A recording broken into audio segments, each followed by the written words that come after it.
शांताकारं भुजगशयनं पद्मनाभं सुरेशं विश्वाधारं गगनसदृशं मेघवर्णं शुभांगं लक्ष्मीकान्तं कमलनयनं योगभिर्ध्यानगम्यं वंदे विष्णुं भवभयहरं सर्वलोकैकनाथं। वसुदेवसुतं देवं कंसचाणूरमर्दनं देवकी परमानंदम श्रीकृष्णं वंदे जगद्गुरुं कृष्णं वंदे जगद्गुरुं। कृष्णाय वासुदेवाय हरे परमात्मने प्रणतक्लेशनाशाय गोविंदाय नमो नमः, गोविंदाय नमो नमः। हम सभी आज पुनः भगवद गीता के इस प्रातःकालीन सत्र में और देवभूमि में उपस्थित हैं, जहाँ पर देवता निवास करते हैं। हम सभी के लिए वो स्थान विशिष्ट होता है जहाँ पर विशेष विभूतियाँ रहती हैं। समग्र पृथ्वी पर स्थान स्थान पर अनेक प्रकार के लोग रहते हैं, परंतु जहाँ पर देवगण निवास करते हैं वहाँ पर सात्विक गुण की प्रमुखता होती है, प्रखरता होती है। विशेष रूप से सात्विक गुण वहाँ पर होता है और वहाँ पर साधना करने से हमारी जो साधना है वो शीघ्र फलवती होती है, उसका परिणाम हमको शीघ्र मिलता है। तो ऐसे देवभूमि में भगवद गीता ज्ञान के संदर्भ में चर्चा हो रही है, ये विशेष बात है। और इसके इतर मैं एक बात और कहना चाहूँगा कि जहाँ पर भगवद गीता ज्ञान की चर्चा होती है वो स्थान देवभूमि बन जाता है। जहाँ पर यज्ञादिक कर्म होते हैं वहाँ पर देवताओं का निवास और स्थिति स्वतः हो जाती, क्योंकि देवताओं का आह्वान होता है, देवगण वहाँ उपस्थित हो जाते हैं। इसी प्रकार जो स्थान विशेष है जहाँ पर देवगण रहते हैं तो उस स्थान विशेष का बहुत महत्व है।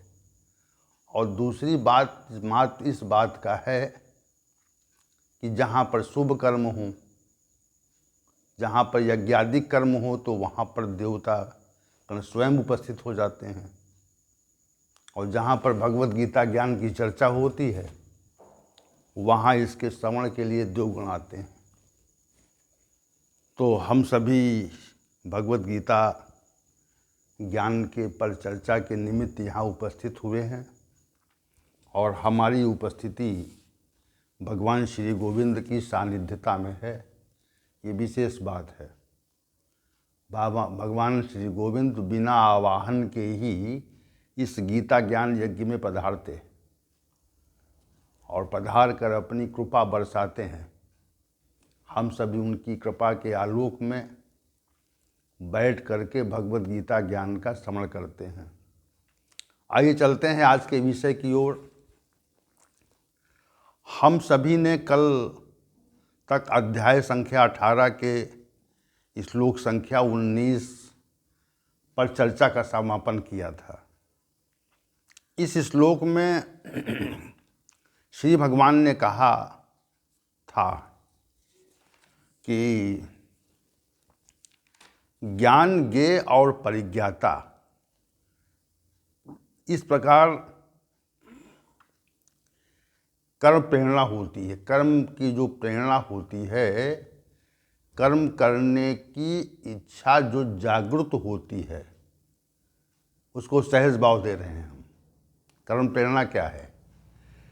कर्म प्रेरणा कर्म करने की इच्छा का जागृत होना, ये कर्म प्रेरणा है।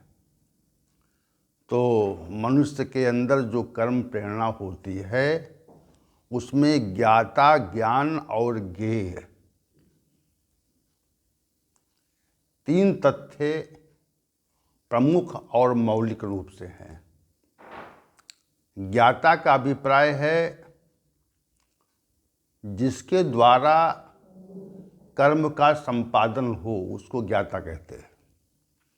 ज्ञान अर्थात विषय की जानकारी हो, ज्ञाता को ही ज्ञान होता है। जो हम सब ज्ञाता है, मनुष्य हैं, उसको ही किसी विषय की जानकारी विशेष होती है। और जब जानकारी होती है तो उस विषय के संबंध में और हम जानना चाहते हैं, और जब जानना चाहते हैं तो कर्म प्रेरणा आरंभ हो जाती। कर्म करने के लिए हम प्रेरित होते हैं। तो तीन तथ्य हैं, ज्ञाता, ज्ञान और ज्ञेय।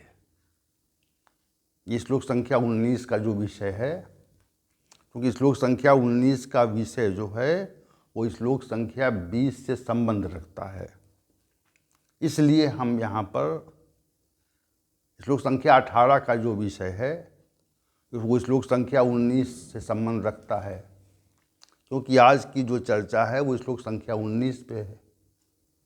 इसलिए श्लोक संख्या 18 के विषय को समझना जरूरी है। श्री भगवान ने कहा कि ज्ञाता, ज्ञान और ज्ञेय ये तीन कर्म प्रेरणा के आधार हैं। कर्ता, करण और कर्म, इनसे तीन प्रकार का कर्म, ये तीन प्रकार का है और ये कर्म संग्रह के हेतु कहे जाते हैं। जो 6 तथ्य हो गए, एक तो ज्ञाता हुआ, ज्ञान हुआ और ज्ञेय हुआ, और इससे कर्म प्रेरणा होती है। और 3 तथ्य कर्ता, करण और कर्म, इनसे कर्म संग्रह होता है। तो इसमें जो ज्ञान है, जो जानकारी है, वह विशेष है। अगर किसी विषय की हमको जानकारी नहीं होगी तो कर्म प्रेरणा नहीं हो सकती। कर्म संपादन के लिए हम उद्यत नहीं हो सकते, ये विषय है। कर्म संपादन के लिए हम जो उद्यत होते हैं, हमारी उन्मुखता होती है कि कर्म का संपादन करें, तो इसके लिए ज्ञान का होना जरूरी है, आवश्यक है। ज्ञान के अभिप्राय यहाँ पे जानकारी से है।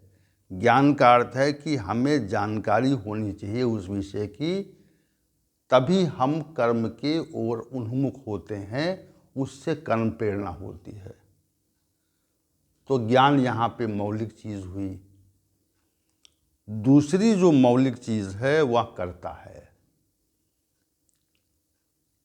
जिसके द्वारा कर्म का संपादन होता है। कर्ता ही कर्मों का संपादन करता है और बिना कर्ता के कर्म संपादित नहीं होते। परिज्ञाता और कर्ता में क्या अंतर है?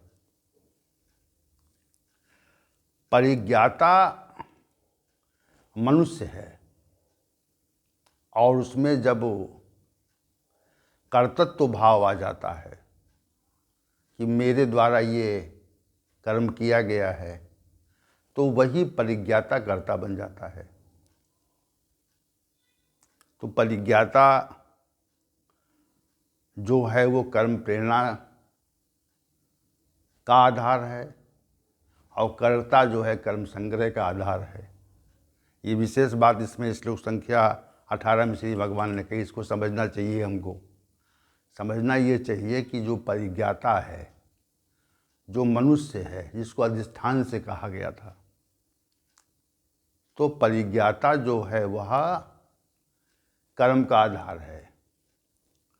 और जैसे ही वो जो परिज्ञाता है वह कर्म संपादन करता है और ये मानता है कि ये कर्म हमारे द्वारा संपादित हुआ है, तो मनुष्य कर्ता बन जाता है। तो कर्ता विशेष हुआ। तो इसमें तीन ही तत्व विशेष हैं। एक तो ज्ञान विशेष है, दूसरा कर्ता विशेष है और तीसरा कर्म विशेष है। तीन तत्व विशेष है। तो तीन तथ्यों को श्री भगवान अब समझाना चाह रहे हैं। तीन तत्व, ज्ञान को, कर्म को और कर्ता को। तीन ही बात समझने योग्य हैं। तो तीन तथ्यों को श्री भगवान यहाँ पे श्लोक संख्या 19 में समझाना चाह रहे हैं, उस विषय पर चर्चा करना चाह रहे हैं। श्लोक संख्या 19 में श्री भगवान ने कहा, ज्ञान कर्म च कर्ता च त्रिधैव गुण भेदता प्रोच्यते गुण संख्याने यथावत् शृणु तानि अपि। हे अर्जुन, गुणों की संख्या करने वाले विज्ञान में ज्ञान, कर्म तथा कर्ता को गुणों के प्रकार से भेद से तीन तीन विधियों का वर्णित किया गया है। उनको तान अप यथावत सुनो, जैसा वर्णित किया गया है वैसा मैं आपके समक्ष वर्णित कर दूंगा। तो फिर यहाँ पे श्री भगवान ने जो गुणों की संख्या करने वाले शास्त्र की बात कह दी। अब यहाँ पर भी गुणात्मक बात है। कर्म, कर्ता, ज्ञान, कर्म और कर्ता, ये तीन प्रकार का है। और किस आधार पर? गुणों के आधार पर है। गुणों के आधार पर ये जो ज्ञान है, कर्म है और कर्ता है, ये तीन विधियों का है, तीन प्रकार का है। अब चूंकि श्लोक संख्या 19 के आगे तीन प्रकार के ज्ञान, तीन प्रकार के कर्म और तीन प्रकार के कर्ता के विषय में चर्चा होनी है। तो अब 9 श्लोक, 3 श्लोक ज्ञान के संबंध में, 3 श्लोक कर्म के संबंध में और 3 श्लोक कर्ता के संबंध में श्री भगवान कहना चाह रहे हैं। तो 9 श्लोकों में आगे की व्याख्या ज्ञान, कर्म और कर्ता के संदर्भ में होगी। अब इस श्लोक को हम जरा समझें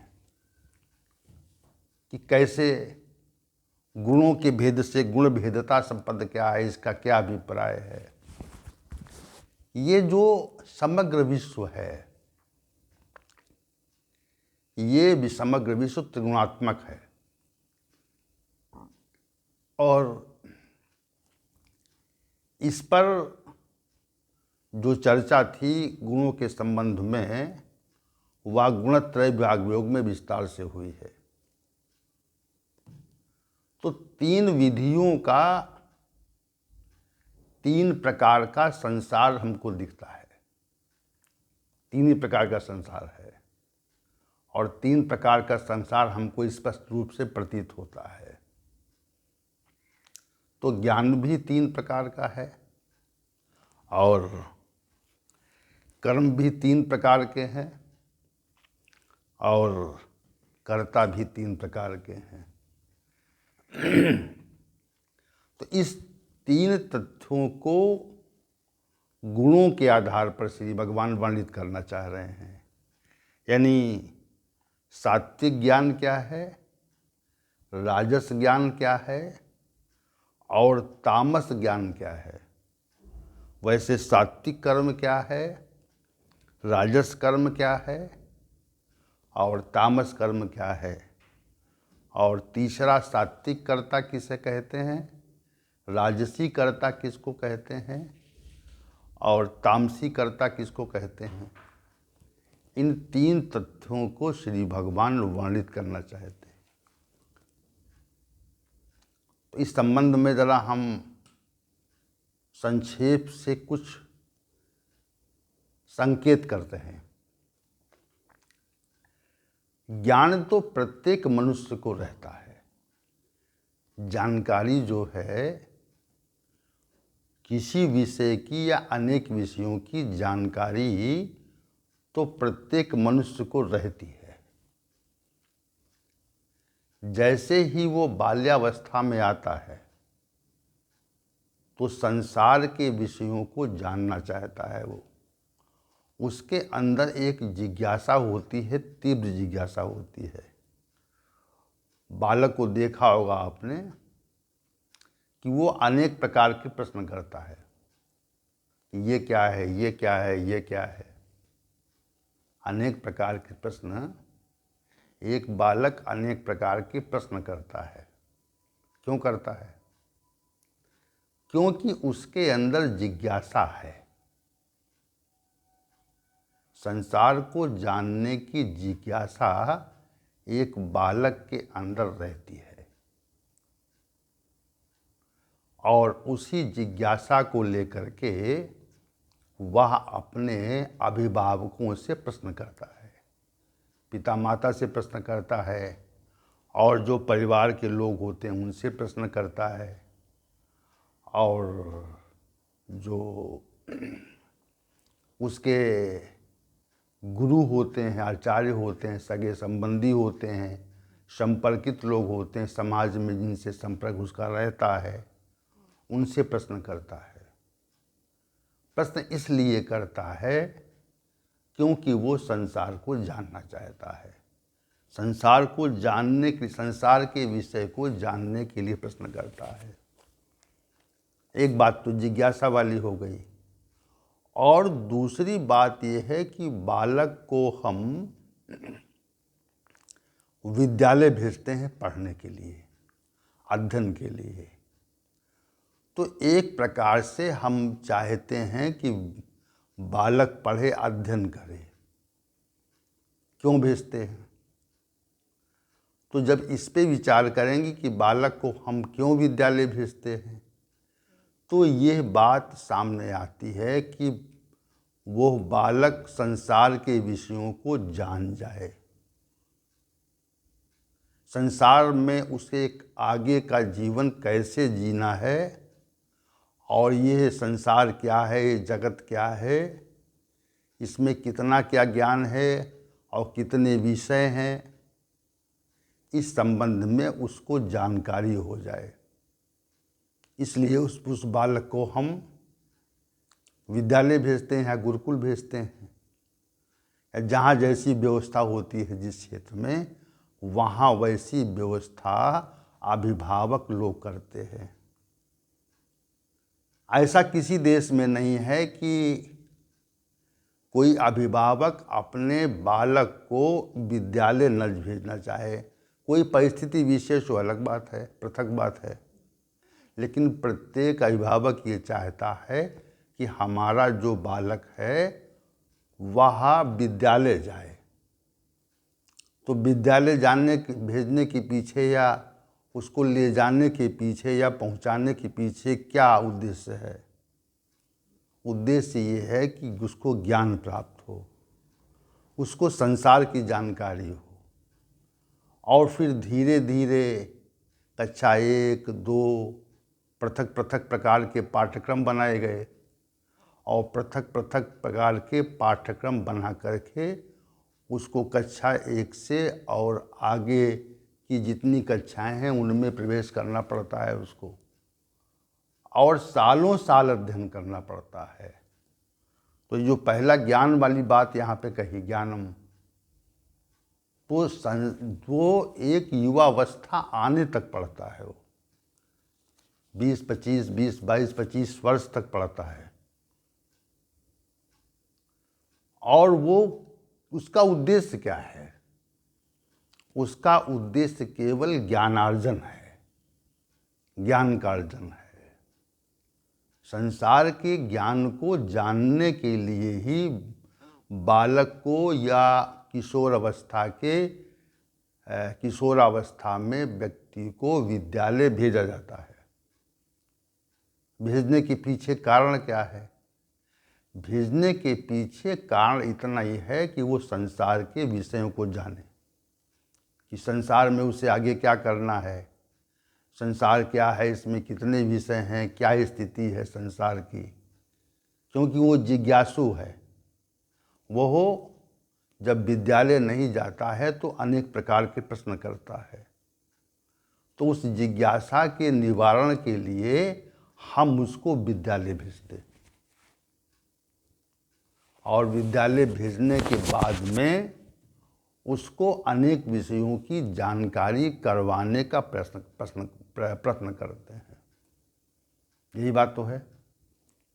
उसको ज्ञान देने का प्रयास करते हैं कि वह जान जाए कि संसार में कितने विषय हैं, संसार में क्या है, कैसे लोग जीवित रहते हैं, अनेक देशों में कैसे लोग रहते हैं, उनके क्या विषय हैं, कितनी भाषाएं हैं, अनेक प्रकार के विषयों का ज्ञान उससे होता है। फिर जब वो माध्यमिक कक्षा तक पहुंचता है तब उसकी रुचि किस विषय में है। समग्र विषय तो नहीं पढ़े जा सकते, समग्र विषयों का ज्ञान मनुष्य को नहीं हो सकता। समग्र विषय न पढ़े जाते न पढ़ाए जाते। फिर उसकी रुचि के अनुसार कि वह किस विषय में रुचि रखता है, तो रुचि के अनुसार फिर उसको ज्ञान दिया जाता है कि भाई आपकी रुचि किस में है, विज्ञान में है या अन्य विषयों में है या गणित में है या जिसमें है। तो जिन विषयों में रुचि विशेष होती है उन विषयों को हम उच्च शिक्षा का ज्ञान उसको देते हैं। अब रुचि जो है वह संस्कार से उत्पन्न होती है कि हमारी रुचि इसमें नहीं है। तो रुचि के पीछे क्या कारण है? विशद विषय की हमारी रुचि विज्ञान में नहीं है, हमारी रुचि अध्यात्म में नहीं है, हमारी रुचि जो है वो संसारिक प्रवृत्ति में नहीं है, या हमारी रुचि संसार में प्रवृत्ति में है। तो सांसारिक विषयों में प्रवृत्ति का होना या निवृत्ति का होना, सांसारिक विषयों की ओर जो झुकाव होता है उसको प्रवृत्ति कहते हैं।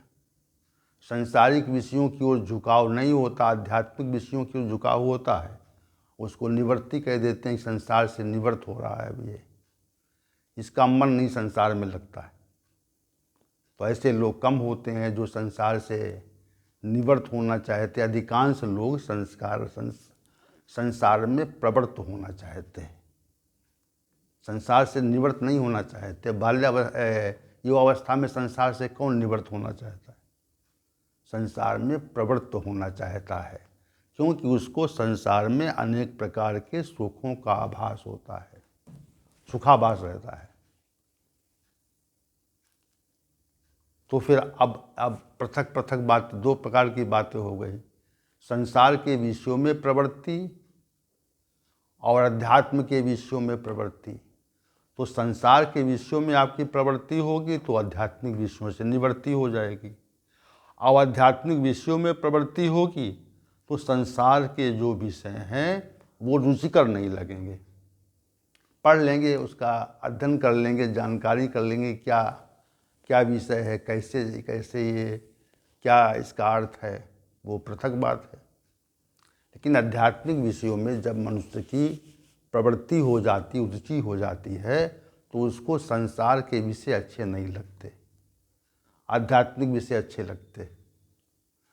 तो संसार में प्रवृत्ति होगी, आध्यात्म प्रवृत्ति होगी, लेकिन जहाँ भी प्रवृत्ति होगी वो तो ज्ञान के लिए ही होगी ना, जानकारी के लिए होगी।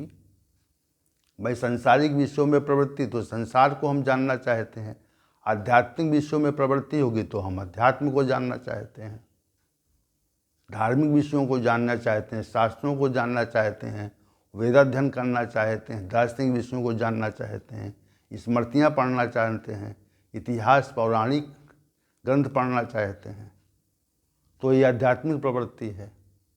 और हम गणित, भूगोल, समाजशास्त्र, इतिहास और असंख्य विषय उनको जानना चाहते हैं, तो ये सांसारिक प्रवृत्ति हो गई है। तो इसका कारण रुचि आपकी कहाँ पर है, इसका क्या कारण है? रुचि कैसी आपकी है? रुचि के अनुसार ही प्रवृत्ति होती है। जो हमारी ज्ञान को प्राप्त करने की जो प्रवृत्ति होती है वो रुचि के अनुकूल होती है, वैसे नहीं होती। जिस विषय को रुचिकर मानते हैं हम, तो उसको हम जानना चाहते हैं, पढ़ना चाहते हैं, सीखना चाहते हैं। और जिसमें हमारी रुचि नहीं होती है उसको हम जानना नहीं चाहते। तो फिर बात आती, जब हम बहुत खोजते हैं कि ऐसा क्यों है, तो फिर बात आती है गुणों के आधार पर आ जाती है। इस सात्विक विचार, सात्विक गुण से प्रभावित मनुष्य संसार के विषयों में उसकी प्रवृत्ति नहीं होगी, उसकी प्रवृत्ति आध्यात्मिक विषयों में स्वतः होगी। रुचि वाली बात आई यहाँ पे।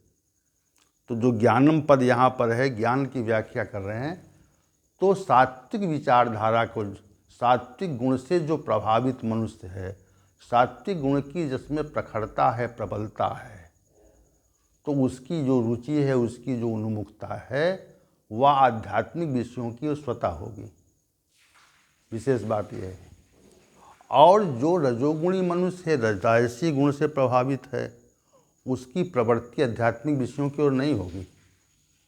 वो पढ़े, किसी कारण से वो पढ़े, उसका अध्ययन कर ले, वो अलग बात है, लेकिन उसकी प्रवृत्ति संसारिक विषयों में होगी। वो संसार को जानना चाहता है, संसार में नए नए अन्वेषण करना चाहता है। तो वो रजोगुणी व्यक्ति है, जो गुण के प्रभाव से जो ज्ञान प्राप्त करना चाहता है, वह ज्ञान, संसारिक ज्ञान जो है, उसमें जो प्रवृत्ति है वो रजोगुण के कारण होती है। दो बातें हो गई अलग अलग, पृथक पृथक ज्ञान की बात हो गई।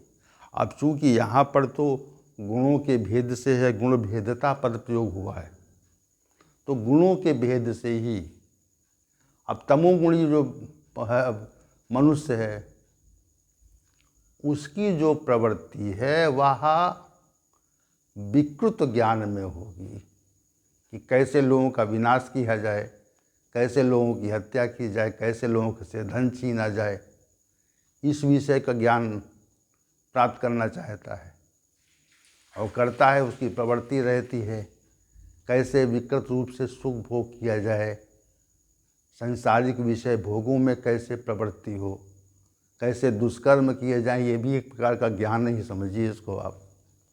तो उस ज्ञान की उसकी प्रवृत्ति हो जाएगी। क्यों होगी? क्योंकि उसकी रुचि जो है वह तमोगुण की प्रबलता के कारण विकृत प्रकार की जानकारी प्राप्त करने के लिए है। तो आप ये बात समझ गए होंगे कि ज्ञान भी जो है, जानकारी, जिसको अभी तो आध्यात्मिक ज्ञान की बात नहीं हो रही, जिस ज्ञान को श्री भगवान परिभाषित करना चाहते हैं आगे श्लोकों में, उसकी बात नहीं हो रही। हम सहजतापूर्वक समझाना चाहते हैं कि ज्ञान के विषय को, गुणों के आधार पर ज्ञान के विषय है, पृथक जिस गुण से जो व्यक्ति प्रभावित होता है उसी प्रकार के ज्ञान को प्राप्त करने की इच्छा करता है, रुचि के अनुसार इच्छा करता है। और रुचि जो है गुणों के अनुसार होती है। जैसे गुण होंगे वैसी रुचि आपकी होगी। इसमें किसी भी प्रकार का कोई भी अंतर नहीं है। इसमें हम सिद्धांत को, ये सिद्धांत अकाट है कि जैसा गुण होगा, जैसे गुण से मनुष्य प्रभावित होगा, उसी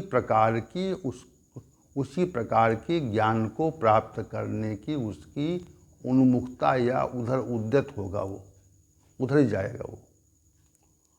तो गुण के भेद से श्री भगवान गुण के भेद से ज्ञान की व्याख्या करना चाह रहे हैं, क्योंकि ये हम समझाने के लिए बता रहे हैं कि गुणों के अनुसार ही प्रवृत्ति होती है, बिना गुण के प्रवृत्ति नहीं होती। जैसे गुण होंगे वैसी जानकारी प्राप्त करना चाहेंगे आप। जो व्यक्ति आध्यात्मिक विचारधारा का होगा वो यह ज्ञान नहीं प्राप्त करना चाहता है कि कैसे दुष्कर्म किए जाते, कैसे लोगों की हत्या की जाती, कैसे लूटपाट की जाती, इस विषय ज्ञान नहीं वो अर्जित करना चाहता है, उसे वो कर्म करनी नहीं है। तो ज्ञान जो है 3 विधियों का है, ये पृथक बात है। लेकिन हम समझाने के लिए, गुणों के भेद से समझाने के लिए ज्ञान के संबंध में चर्चा कर रहे हैं।